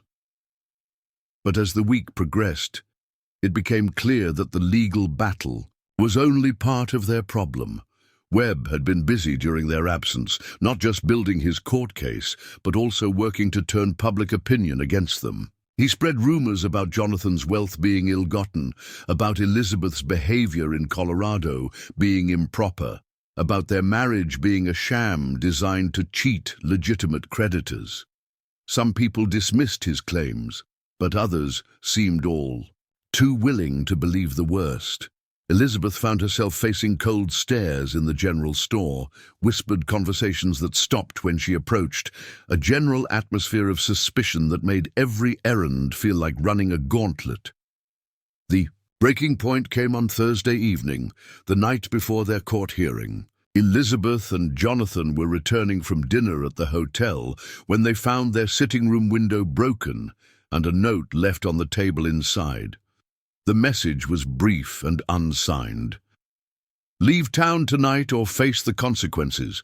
This is your last warning. Jonathan crumpled the note in his fist, his face dark with anger. That's enough. We're getting you out of here. No, Elizabeth said firmly. This is exactly what he wants, to scare us into running before the hearing. Elizabeth, this isn't a game. If Webb's willing to break into our rooms, he's willing to do worse. Then we make sure he doesn't get the chance. Elizabeth moved to her trunk and withdrew something that made Jonathan's eyes widen in surprise, a small but well-maintained pistol that had belonged to her father. You know how to use that? My father taught me when I was 12. He said a woman living on the frontier should know how to protect herself. Elizabeth checked the weapon with practiced efficiency. I never thought I'd need to, but here we are. Jonathan studied her face in the lamplight, seeing something there that might have been the ghost of the spirited girl he had fallen in love with 18 years ago. You're not the same woman I left behind. No, Elizabeth agreed. I'm not. The question is, are you ready to stand beside the woman I've become? Jonathan smiled, and for the first time since they'd returned to Millbrook, it reached his eyes. "Try and stop me." Outside, the wind howled through the streets of Millbrook, carrying with it the promise of an early winter. Tomorrow would bring their day in court, their chance to fight for the life they were building together. But tonight, Elizabeth and Jonathan sat together planning their defense. No longer two people bound by legal necessity, but partners united by choice and determination. Whatever Marcus Webb had planned for them, whatever tricks his lawyer might try, whatever violence he might threaten, they would face it together. And for the first time since this ordeal began, Elizabeth felt something she had almost forgotten how to feel: the quiet confidence that comes from knowing you're fighting for something worth having. The courthouse had never held so many people. By 8 o'clock Friday morning, every seat was filled, and spectators lined the walls 3 deep, their faces bright with the anticipation of witnessing either justice or scandal. Elizabeth had never felt more exposed, sitting at the defendant's table with Jonathan on one side and their lawyer Catherine Morse on the other. Knowing that half the town was there to watch her fate decided like a horse race, Judge Morrison looked uncomfortable with the circus atmosphere, but seemed powerless to control it. He banged his gavel repeatedly, calling for order, but the murmur of conversation continued like a low tide that refused to ebb. Marcus Webb sat across the aisle with his lawyer Silas Bradshaw, a thin man with calculating eyes who wore his expensive suit-like armor. Webb himself had cleaned up considerably since the auction, his beard trimmed, his clothes new, his entire appearance calculated to project respectability rather than the brutality Elizabeth knew lay beneath. "This court is now in session," Judge Morrison announced. "We are here to consider the matter of Webb versus Mitchell, regarding the validity of marriage and the satisfaction of outstanding debts." Bradshaw rose immediately, his voice carrying the practiced authority of a man accustomed to being heard. "Your Honor, my client comes before this court as a victim of fraud. Marcus Webb entered into a legitimate agreement with the late Thomas Hartford, an agreement that has been deliberately circumvented by parties who seek to deny him his legal rights." Elizabeth felt Catherine Morse's hand briefly touch her arm, a subtle reminder to remain calm. The lawyer had coached them extensively on courtroom behavior, emphasizing that their expressions and reactions would be scrutinized as carefully as their testimony.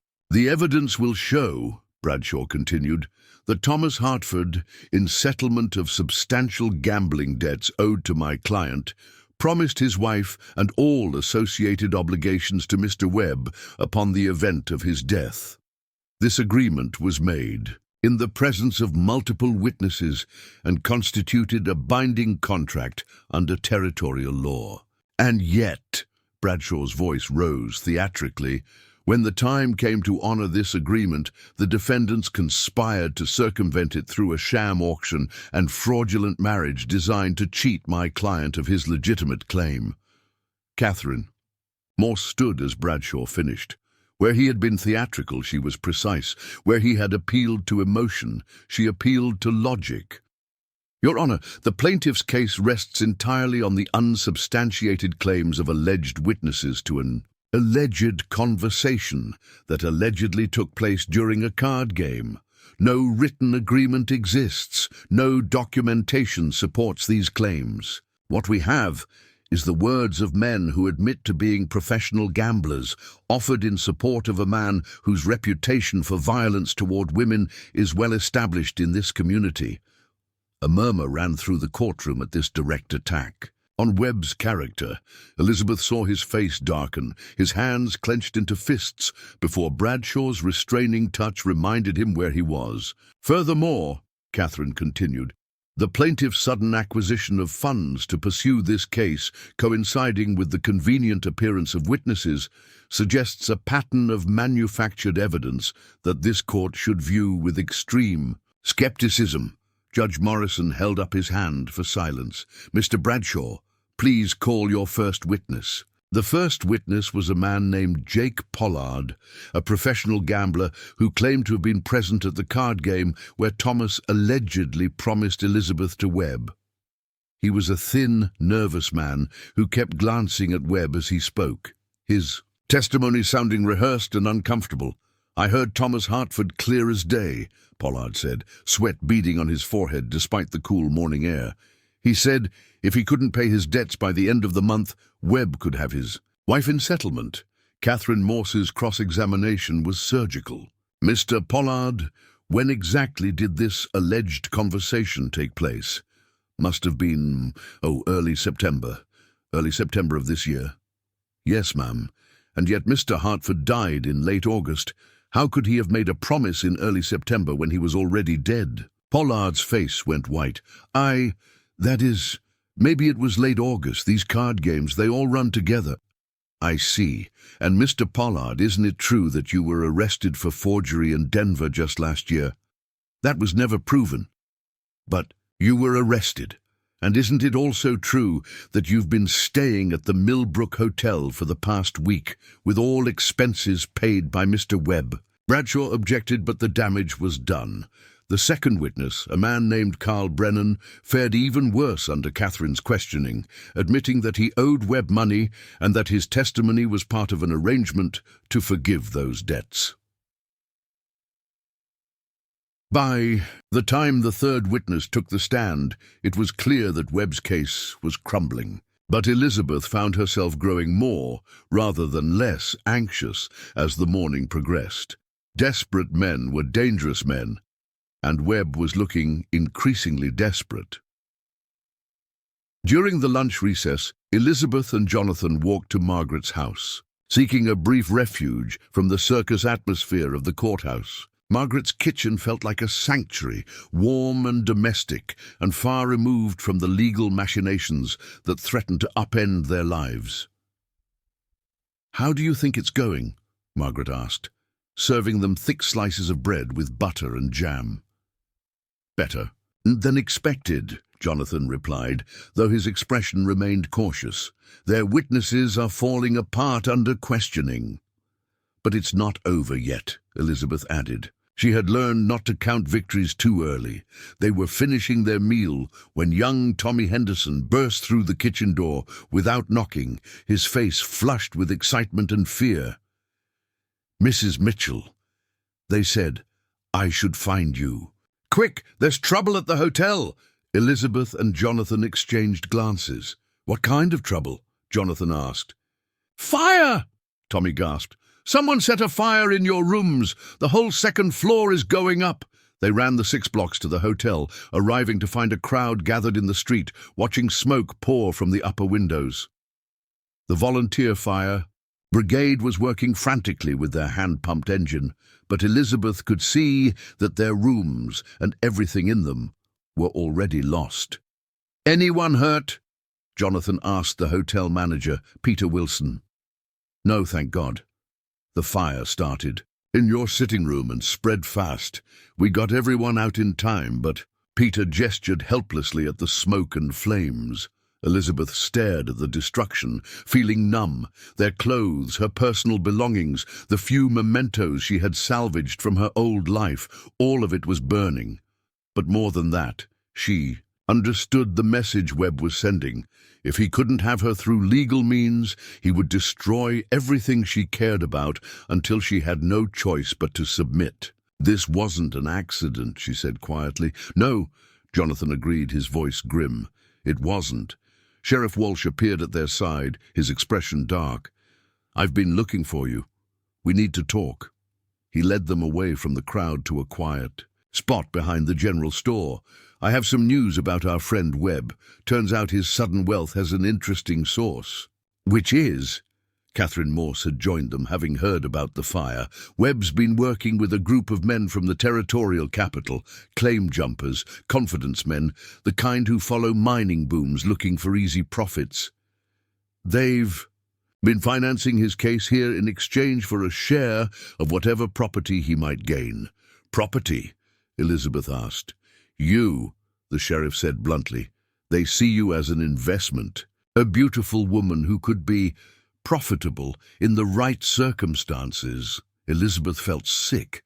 The idea that she was being traded like a commodity by men she had never met, for purposes she didn't want to contemplate, made her anger burn hotter than the fire consuming the hotel. "Can you prove this?" Catherine asked. "I'm working on it, but in the meantime we have a more immediate problem. Webb and his friends are getting desperate. The fire was just the beginning." As if summoned by their conversation, Marcus Webb appeared.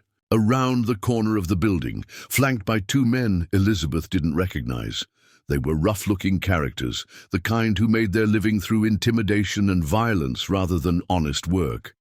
"Mrs. Mitchell," Webb said, his voice carrying a false politeness that fooled no one. "So sorry to hear about your loss. Terrible things, fires, so unpredictable." Jonathan stepped forward, placing himself between Webb and Elizabeth. "Say what you came to say and get out." Webb smiled, an expression that made Elizabeth's skin crawl. "Just thought I'd offer my condolences. And perhaps a suggestion." "Which is?" "Courts reconvening in an hour. Save everyone a lot of trouble if Mrs. Mitchell simply acknowledged the truth, that she belongs to me, has always belonged to me, and should stop this foolish resistance." "I belong to no one," Elizabeth said, her voice carrying across the space between them with startling clarity. "Not to you, not to any man. I am a free woman, making my own choices." Webb's mask of politeness slipped. "You're a piece of property. Woman, first your father's, then your husband's, now mine. That's the way of things, and all your fancy lawyers and bought judges won't change it. The only thing that's been bought here is your testimony," Catherine interjected, "and we're going to prove it." Webb's companions shifted restlessly, their hands moving toward weapons they carried concealed beneath their coats. The tension in the air was thick enough to cut with a knife. "One way or another," Webb said, his voice dropping to a menacing whisper. "This ends today. Either the court recognizes my claim, or I'll take what's mine by other means." "Try it," Jonathan said quietly. "Please." For a moment, Elizabeth thought Webb might actually draw his gun right there, in broad daylight behind the general store. His face had gone purple with rage. His breathing was ragged, and his companions were clearly waiting for his signal. But Sheriff Walsh chose that moment to step into view, his own weapon prominently displayed, and Webb seemed to remember where he was. "See you in court," he snarled, then stalked away with his men trailing behind. "This isn't going to end with a judge's ruling," the sheriff said once they were gone. "No," Jonathan agreed. "It's not." When court reconvened, the atmosphere had changed. Word of the fire had spread, and people were beginning to understand that this was about more than legal technicalities. This was about whether a woman could be stalked, threatened, and terrorized by a man who considered her his property. Catherine Morse's afternoon presentation was masterful. She systematically destroyed Webb's witnesses, exposed their financial relationships with him, and presented evidence of his violent history with previous wives. More importantly, she called Sheriff Walsh to testify about Webb's association with known criminals and the suspicious timing of the hotel fire. But the turning point came when she called Elizabeth to the stand. "Mrs. Mitchell," Catherine said, "gently, please tell the court about your marriage to Thomas Hartford." Elizabeth spoke clearly and honestly about her 17 years of marriage. Not a love match, but a respectful partnership that had gradually deteriorated as Thomas's gambling consumed more of their life together.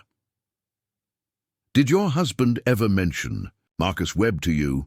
"Never, not once in 17 years. Did he ever suggest that he might dispose of you to settle gambling debts?" "Never." Thomas had many faults, but he was not a man who would trade his wife like a poker chip. Catherine paused, then asked the question that cut to the heart of everything.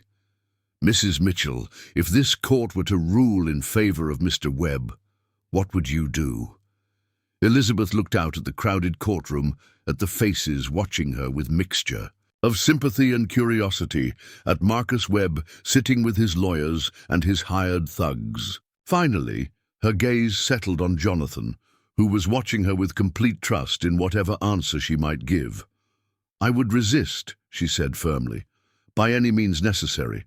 I'm not property to be bought and sold. I am a human being with the right to choose my own fate, and I choose to stand with the man who saw me as more than a commodity, who treated me as a partner rather than a possession, who gave me the freedom to discover who I really am." The courtroom erupted in applause that Judge Morrison couldn't quiet for several minutes. When order was finally restored, Catherine had no more questions. Bradshaw's cross-examination was vicious, attempting to paint Elizabeth as an adulteress, a schemer, a woman who had conspired with Jonathan to defraud legitimate creditors. But his attacks only made her appear more sympathetic, more clearly the victim of men who saw her as less than human. When the testimony concluded, Judge Morrison called for closing arguments. Bradshaw made one final attempt to argue law over justice, insisting that contracts must be honored regardless of their human cost. Catherine Morse's closing was brief and devastating. "Your Honor, this case is not about contract law or debt settlement. It is about whether we will allow bullies and criminals to use our courts to legitimize their brutality toward women. The choice before you is simple. Will you uphold justice, or will you become an accomplice to evil?" Judge Morrison retired to consider his verdict, leaving Elizabeth and Jonathan to wait in an agony of suspense that seemed to stretch forever. But when he returned, his face was resolute. "In the matter of Webb versus Mitchell," he announced, "I find insufficient evidence to support the plaintiff's claims. The marriage between Jonathan Mitchell and Elizabeth Mitchell is hereby declared valid and legally binding. The plaintiff's petition is denied." The courtroom exploded in cheers and angry shouts in equal measure. Elizabeth felt Jonathan's arms. Around her, felt Catherine's congratulatory handshake, heard Sheriff Walsh shouting for order. But through it all, she was watching Marcus Webb's face, seeing the rage and hatred there, and knowing with absolute certainty that this victory, however sweet, was only the beginning of their real fight for freedom. The celebration outside the courthouse was short-lived. Even as townspeople congratulated Elizabeth and Jonathan on their legal victory, Sheriff Walsh was already organizing a protective detail. Webb and his hired men had disappeared immediately after the verdict, and their absence felt more ominous than their presence had been. "They'll be back," the sheriff warned, as he escorted Elizabeth and Jonathan to Margaret's house. "Tonight, most likely.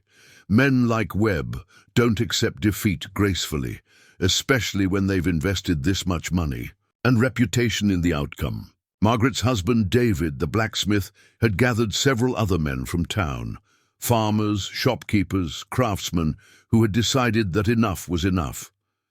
They stood in Margaret's kitchen cleaning rifles and checking ammunition with the grim efficiency of men who had fought in the war and hoped never to fight again. "We can hold them off if they come," David said, his massive hands surprisingly gentle as he loaded cartridges. "But you can't stay in Millbrook forever waiting for them to make their move." Jonathan nodded grimly. "I've been thinking the same thing. We need to draw them out, end this once and for all." "What did you have in mind?" Elizabeth asked, though something in his tone made her suspect she wouldn't like the answer. "I make myself an obvious target. Leave town openly, make it clear I'm traveling alone. They'll follow me, thinking they can eliminate me and come back for you when you're unprotected." "Absolutely not," Elizabeth said immediately. "That's exactly the kind of noble sacrifice that got us into trouble 18 years ago. This is different, Lizzie. This time I'm not running away from you. I'm trying to protect you. By getting yourself killed?" Elizabeth's voice carried an edge of anger. "By leaving me to face whatever comes next alone?" "I don't think so." Margaret had been listening from the corner where she was bandaging supplies. What if there was another way? She said quietly. Everyone turned to look at her. Margaret was not a woman given to dramatic pronouncements, but when she spoke, people listened. What if instead of running or hiding or trying to draw them away, you did something they wouldn't expect? Margaret continued. What if you gave them exactly what they think they want, but on your own terms? Elizabeth felt a chill of understanding. You mean let them think they've won? I mean, let them come to you, but somewhere you control, with the advantages on your side instead of theirs. Jonathan was shaking his head before Margaret finished speaking. Too dangerous. If something goes wrong, something's already gone. Wrong, Elizabeth interrupted. We can't spend the rest of our lives looking over our shoulders, and Margaret's right. Running just gives them time to regroup and try again somewhere else. Sheriff Walsh had been listening with growing interest. What exactly are you proposing? Elizabeth moved to the window and looked out at the familiar streets of Millbrook, seeing them with new eyes. This was her home, her ground to defend. Webb was the outsider here, the invader who thought he could take what didn't belong to him. The old Hartford place, she said suddenly. It's been empty since the auction, and it's far enough outside town that no one else would get hurt. Webb knows the property. He probably assumes I have some sentimental attachment to it. You want to use your old house as bait, Jonathan asked. I want to use it as a battleground. We know the layout better than they do. There are multiple ways in and out, good sight lines from the upper windows, plenty of cover. And if we're going to end this, we might as well do it somewhere that matters. The plan they developed over the next several hours was simple in concept, but dangerous in execution. Elizabeth would make herself visible in town the next morning, letting it be known that she planned to visit her old house to retrieve some personal items that had supposedly been overlooked during the estate sale. She would go alone, apparently unprotected, creating an irresistible opportunity for Webb to take what he believed was rightfully his.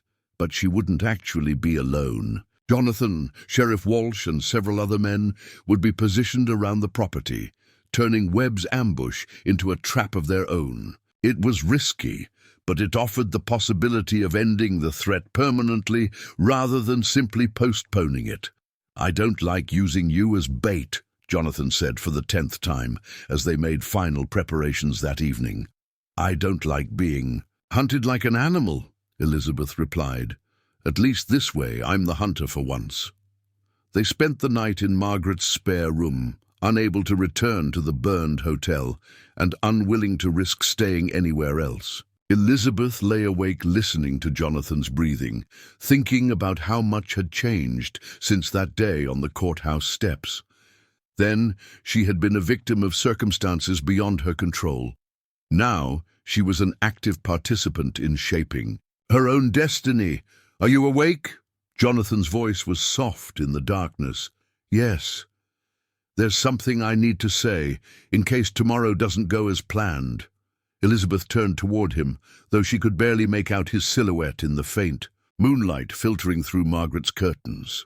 I know I keep saying this, Jonathan continued, but I need you to understand how sorry I am for leaving 18 years ago, not just because of what it cost us, but because of what it cost you. You deserved better than Thomas Hartford. You deserved better than Marcus Webb. You deserve someone who would fight for you instead of making decisions about what was best for you. Jonathan, let me finish.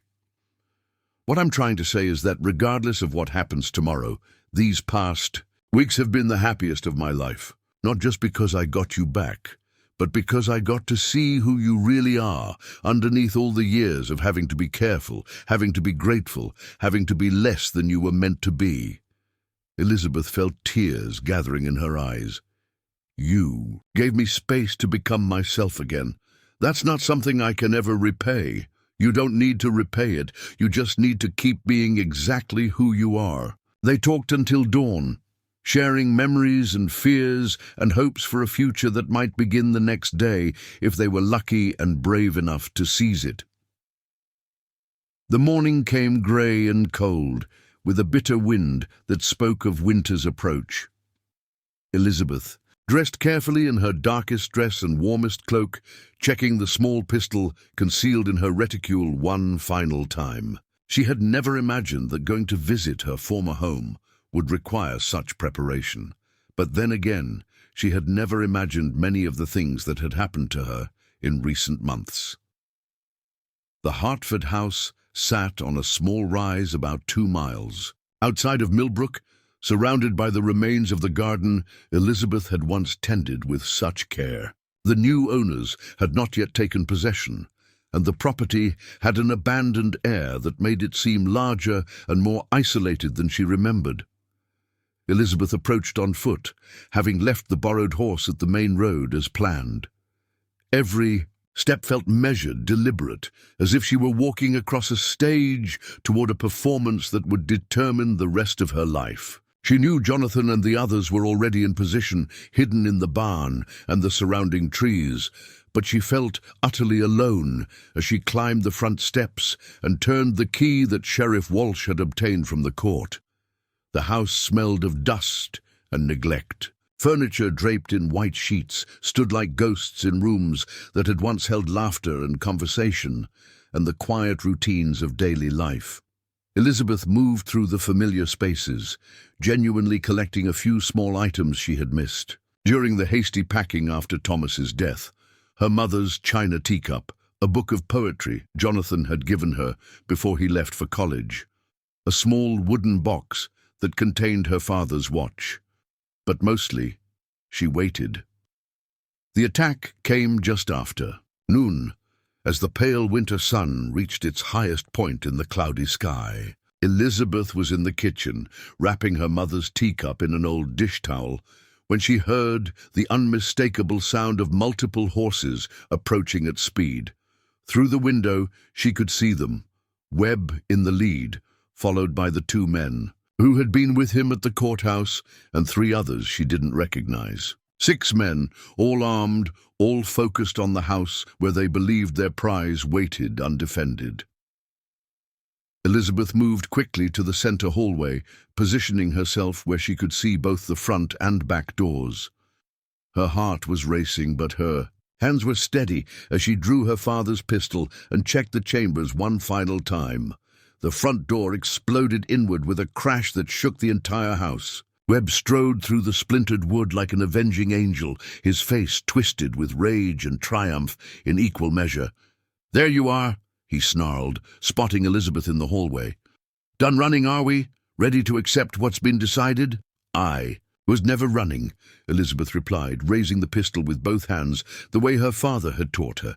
"I was choosing my ground." Webb laughed, a sound like breaking glass. "You think that little toy scares me?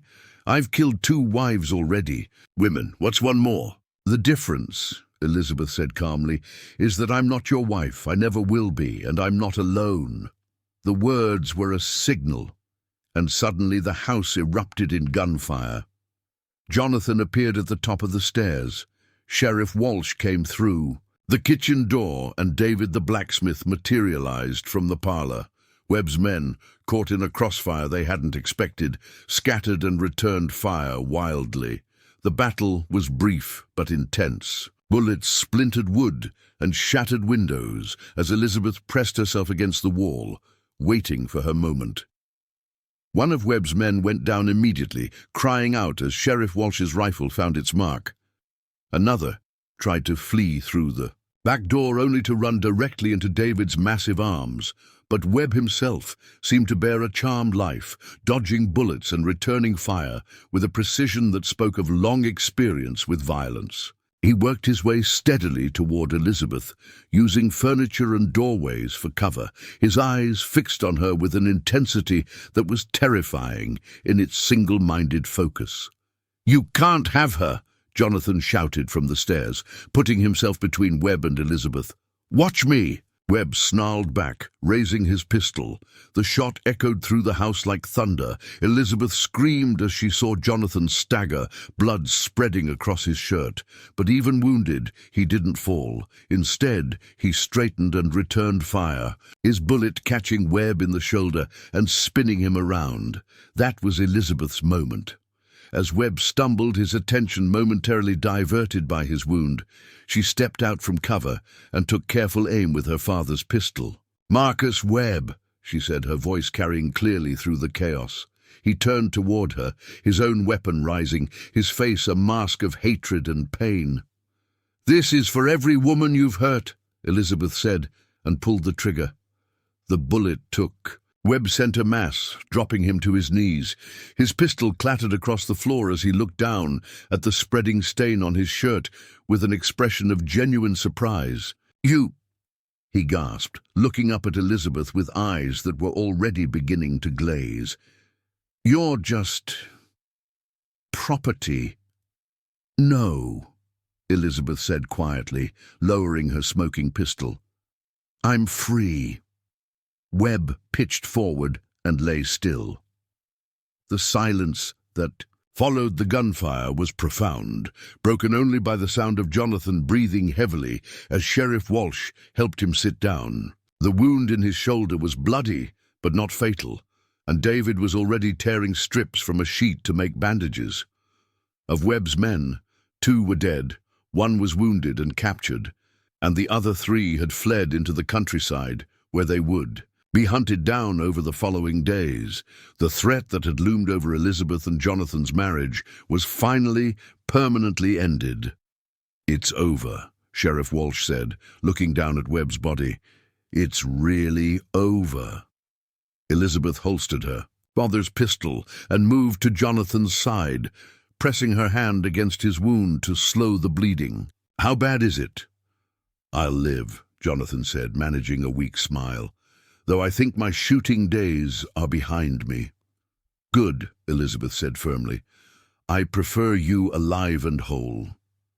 As they waited for the doctor to arrive from town, Elizabeth sat beside Jonathan on the floor of the house where she had spent so many years, feeling trapped and helpless. Now, surrounded by the evidence of their victory, she felt something she had never experienced before: the complete absence of fear. "What now?" Jonathan asked, his voice growing stronger as the shock wore off. Elizabeth looked around at the damaged house, then out through the broken windows at the countryside that stretched toward the horizon.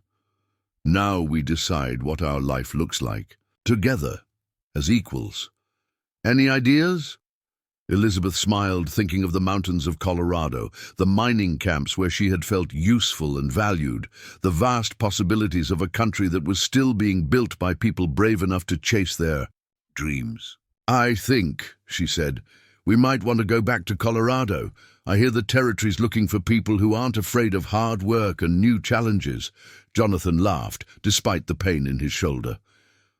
"Are you proposing we become pioneers, Mrs. Mitchell?"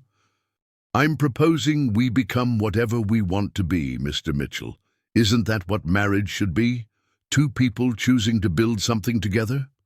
6 months later, Elizabeth stood on the porch of their new house in Silver Creek, watching the sun set behind the peaks that had become as familiar as the ones in Colorado. The mining operation was thriving under their joint management, with Jonathan handling the business aspects and Elizabeth overseeing worker safety and community development. She had established the territory's first school for miners' children, started a lending library, and organized the women of the camp into a mutual aid society that provided support for families facing illness or injury. For the first time in her adult life, she was using all of her intelligence and energy in service of something that mattered. The house they had built together was modest but comfortable, with large windows that let in the mountain light and a garden where Elizabeth grew vegetables and flowers in the thin mountain soil. It wasn't grand, but it was theirs, built with their own hands and filled with their own choices. Jonathan's shoulder had healed cleanly, leaving only a small scar and a tendency to favor his left arm when the weather changed.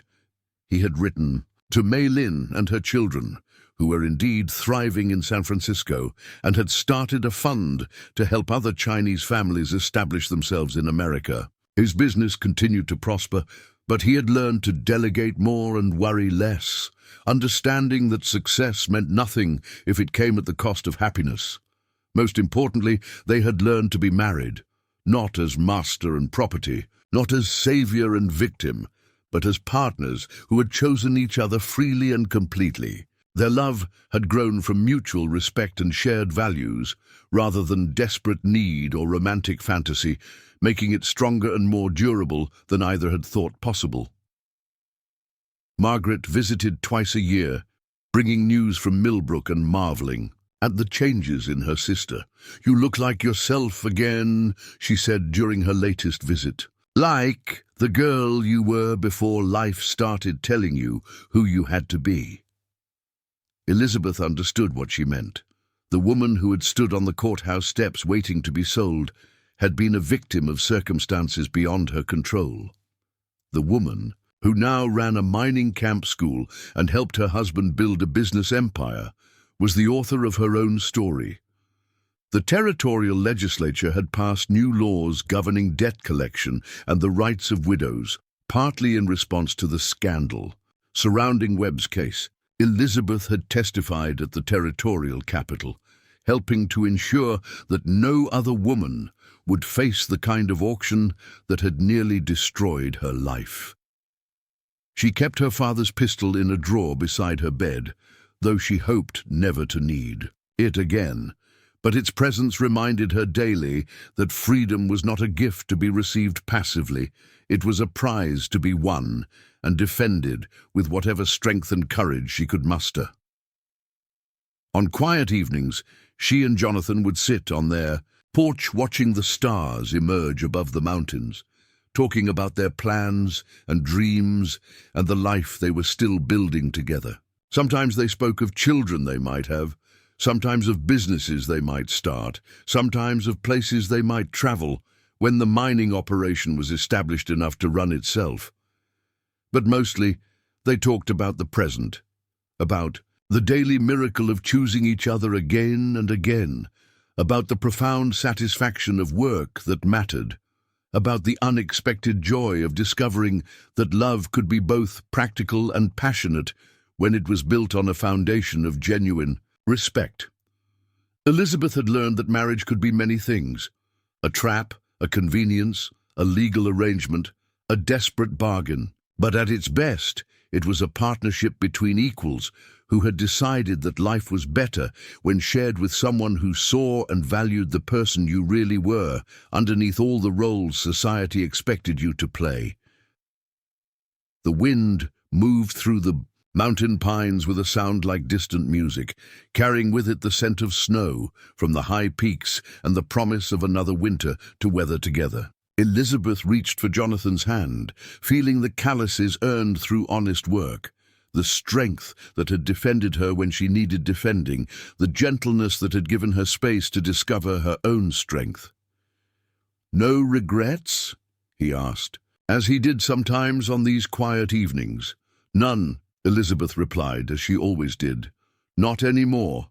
Above them, the stars wheeled in their ancient patterns, indifferent to human struggles, but somehow approving of human courage. And in their small house on the mountainside, two people who had found each other twice, once as young dreamers, once as adult partners, settled into sleep with the satisfaction of knowing they had fought for their happiness and won. The story of Elizabeth and Jonathan Mitchell was far from over, but its foundation was secure. They had learned that love was not about possession or desperation or even romance, though it could include all of those things. Love, they had discovered, was about choice, the daily decision to see the best in each other, to support each other's growth, to face life's challenges as allies rather than adversaries, and in a territory where people came seeking gold or silver or land or escape. They had found something more valuable than any of those things. They had found the freedom to be themselves, completely and without apology, in the company of someone who valued that authenticity above all else. The mountains stood sentinel around their valley, eternal and unchanging. But the people who lived among them continued to grow and change and choose their own destinies, writing new stories with each sunrise, building new dreams with each passing season. Elizabeth Hartford had been auctioned like property on the courthouse steps. Elizabeth Mitchell had chosen love and partnership and independence in equal measure, and the woman she was becoming, strong, free, unafraid, was still discovering what she might accomplish when nothing and no one stood in her way. The future stretched before them like an unwritten book, full of possibilities they were only beginning to imagine. Up next, you've got two more standout stories right on your screen. If this one hits the mark, you won't want to pass these up. Just click and check them out. And don't forget to subscribe and turn on the notification bell so you don't miss any upload from us.